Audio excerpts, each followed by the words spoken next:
Sir as a chairman of economic revival committee report submit केला आहे preliminary Preliminary report has been submitted. Submit So has been submitted.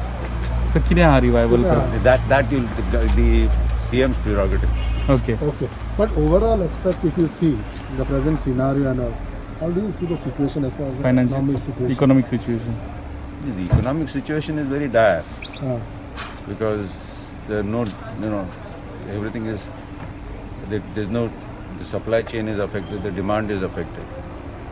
And restarting, I mean, basically people have to pay wages, people have to pay, SMEs have to pay a lot of their, they have to continue to pay staff, they have to continue to pay a lot of their statutory demands and obligations.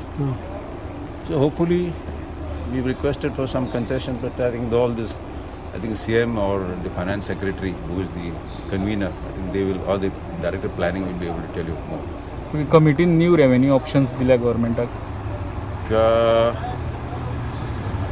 No, basically, if the industry starts and if the industry gets back into feed, the industry, the revenues will start coming to the government. Okay new revenue option खंयच्यान tap करपाक जाता तशें बी suggestion That we have not really developed much. So as a businessman, just the general views as far as